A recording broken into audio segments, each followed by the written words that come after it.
السلام علیکم معزز ساتھیوں، امید ہے آپ سب خیریت سے ہوں گے۔ اوپینین لینڈ میں ایک دفعہ پھر خوش آمدید۔ آج کی بات شروع کرتے ہیں۔ اشفاق احمد صاحب کا ایک کال نظر سے گزرا کہ اس شخص پر اعتبار نہ کرو جو تم سے اپنے دکھ سکھ، اپنے دکھڑے، اپنی تکلیفیں تو بیان کرتا ہو لیکن خوشیاں چھپائے۔ جب اس کو پڑھا اور پھر اس کو غور کیا تو یہ تو بہت گہری بات ہے۔ اس کا مطلب یہ ہے کہ وہ اعتبار، وہ اعتماد، وہ ٹرسٹ لیول نہیں ہے۔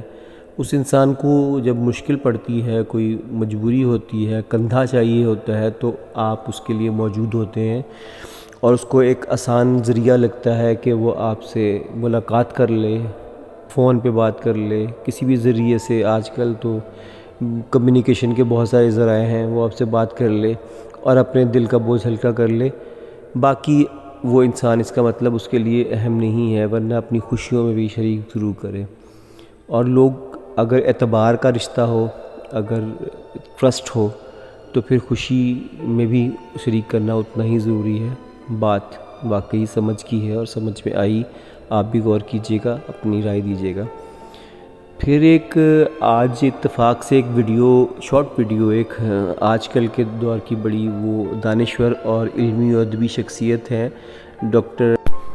ڈاکٹر عارفہ سیدہ صاحبہ، ان کی بات سننے کو ملی۔ ان سے کسی نے سوال کیا کہ زندگی کیا ہے، تو انہوں نے بڑی خوشگواریت کے ساتھ یہ جواب دیا کہ زندگی ایک بہت بڑا انعام ہے، ایک تحفہ ہے، اور انعامات بار بار نہیں ملا کرتے۔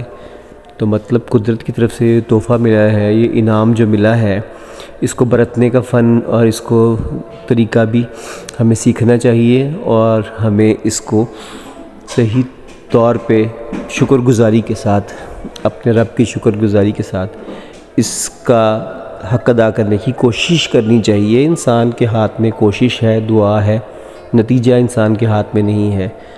تو ہم جب اگر غور کریں تو آسانیاں بانٹنے کی طرف اگر ہمارا دھیان چلے جائے، ہم اپنی زندگی میں آسانیاں چاہتے ہیں، ہم اپنے لیے آسانیوں کی ضرور کوشش کریں، اور ساتھ میں دوسروں کو جو سہولت، جو آسانی ہم دے سکیں بغیر کسی تردد کے، پہلے تو ان سے آغاز کرنا چاہیے۔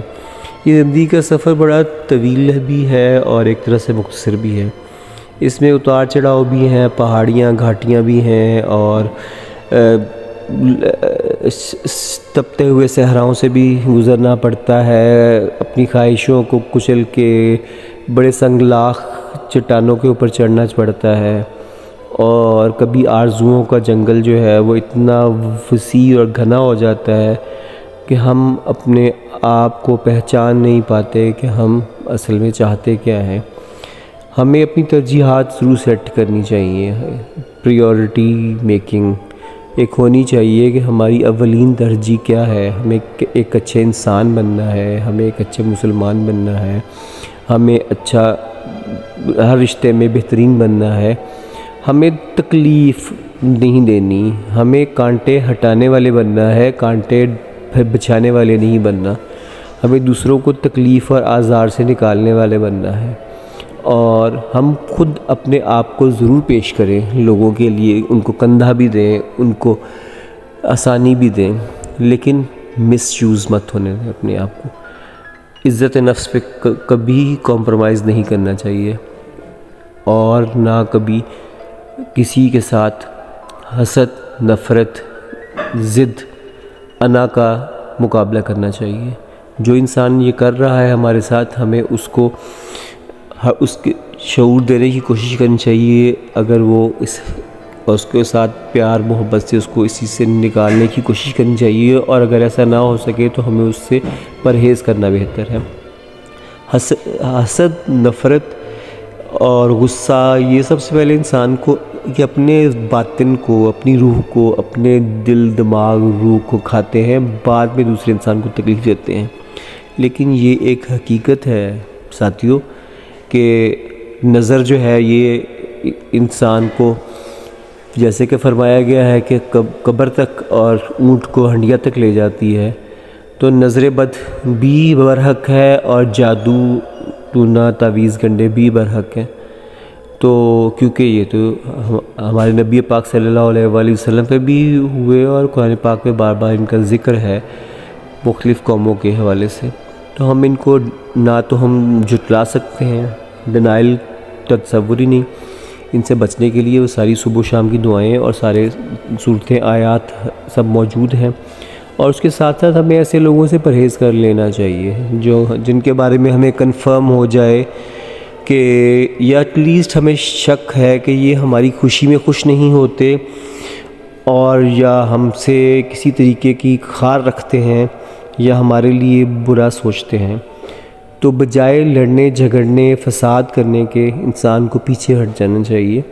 اس کا مطلب یہ نہیں کہ خوف زدہ ہو گئے، جس نے اپنے رب کو پکار لیا، اللہ تعالیٰ کا جس کے ساتھ رابطہ ہے، جب اس کو ہم اپنی مدد کے لیے بلاتے ہیں تو پھر کسی فانی انسان سے کیا ڈرنا، اور نہ ہی کسی فانی انسان کا بت بنانا چاہیے۔ شخصیت پرستی میں کسی انسان کو چاہنے میں اس کی اور اس کی طرف دیکھنے میں اس حد تک اس کی مدد چاہنے میں اس حد تک نہیں جانا چاہیے کہ نعوذ باللہ کہیں شرک کے زمرے میں انسان چلے جائے۔ فانی انسان کو فنا کے درجے پہ ہی رکھنا چاہیے، اور ہمیں چاہیے کہ ہم اپنے اعتدال رکھیں۔ کسی سے محبت لگاؤ عقیدت ہو سکتی ہے، لیکن وہ اس سے آگے نہیں جانا چاہیے۔ رزق، عزت، سکون، عافیت، زندگی، صحت، مال و دولت، آل اولاد، والدین اور ہر رشتہ، ہر خوبصورتی زندگی کی ہر ایک آسائش، ہر ایک چھوٹی سے بڑی صرف یہ اللہ تعالیٰ کی ذات فراہم کرتی ہے۔ جب یہ یقین کامل ہوگا تو انشاءاللہ کامیابی بھی ملے گی، ترقی بھی ملے گی، ذہنی اور روحانی اور باطنی سکون بھی ملے گا، اور ہم بہت ساری کشمکش میں سے چھٹ جائیں گے کہ کیا ہوگا کیسا ہوگا۔ یقین کامل لازمی شرط ہے، یہ مان لیجئے۔ کچھ آپ فرمانا چاہیں تو کمنٹ سیکشن میں ضرور اپنی رائے کا اظہار کیجیے گا۔ اگلی ویڈیو کے ساتھ بہت جلد حاضر ہوتے ہیں انشاءاللہ۔ اپنا دعا خیال رکھیے گا، دعاؤں میں یاد رکھیے گا۔ بہت شکریہ، جلد ملتے ہیں انشاءاللہ۔ اللہ حافظ۔